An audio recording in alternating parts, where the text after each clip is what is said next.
जगन्नाथ। चतुर्भुज जगन्नाथ कंठशोभित कौस्तुभ पद्मनाभ वेदगर्भ चंद्रसूर्य विलोकनाः जगन्नाथ लोकनाथ नीलाद्रि सह परहरि दीनबन्धुर्दया सिन्धु कृपाळो जनरक्षकः। আজি पवित्र गुरु पूर्णिमा।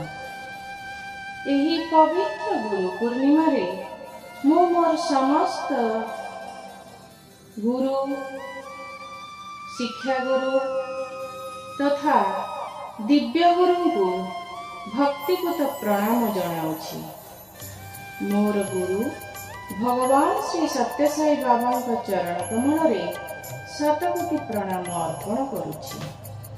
गुरुर्ब्रह्मा गुरुर्विष्णुः गुरुर्देवो महेश्वरः गुरु साक्षात् परं ब्रह्म तस्मै श्री गुरवे नमः। गुरु ही साक्षात् ईश्वर। वेदरे वर्णित अछि मातृदेव भव पितृदेव भव आचार्य देव भव अतिथि देव भव। एथिरे माता को सर्वोच्च प्राधान्य दिया जायछि। माता ही शिशुर प्रथम गुरु। गोटे शिशुर आद्य गुरु हेउछन्ति माता। माता शिशुटी को पिता प्रदर्शित मार्ग देखान्ति। पिता शिशुटी को गुरु प्रदर्शित मार्ग देखान्ति ओ गुरु भगवत मार्ग दर्शन करान्ति। मोर गुरु भगवान श्री सत्यसाई बाबा होछन्ति सद्गुरु, जे कि मोते महाप्रभु अनंत ब्रह्मांडर अधिकारी जगन्नाथଙ୍କ सह मिशिबा ପାଇଁ आगकु नहीं जाउछन्ति। जहा फଳରେ मु महाप्रभु जगन्नाथଙ୍କୁ अनुभव करि पारुछि ओ समय समय रे महाप्रभु मो सह कथा हेउछन्ति ओ लीला खेला मध्य करूछन्ति। आम गुरु कहिछन्ति सेल्फ ट्रांसफॉर्मेशन अर्थात निजर रूपांतरण कर।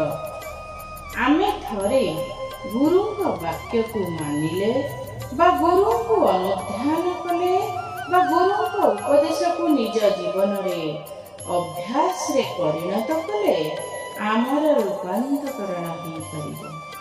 फଳରେ आमे पादे पादे दिव्यत्व आड़कू जाई परिबा। आमे क्रमे क्रमे बहुरूप ठारू एक रूप बहुलक्ष ठारू एक लक्ष्य ममकार ठारू निराशक्ति ओ निराशक्ति भगवत प्रेम आड़कू आगे परिबा। दिव्यत्व को अनुभव करि परिबा, दिव्यत्व को पाई परिबा, दिव्यत्व सह लीन होई परिबा। आनंदरू परमानंद आड़कू गति करि परिबा। आम जीवन आनंदमय हेबा संगे संगे आमर परिवार पड़ोसी समाज और देश को आमे आनंद आड़कू नहीं परिबा। जय जगन्नाथ।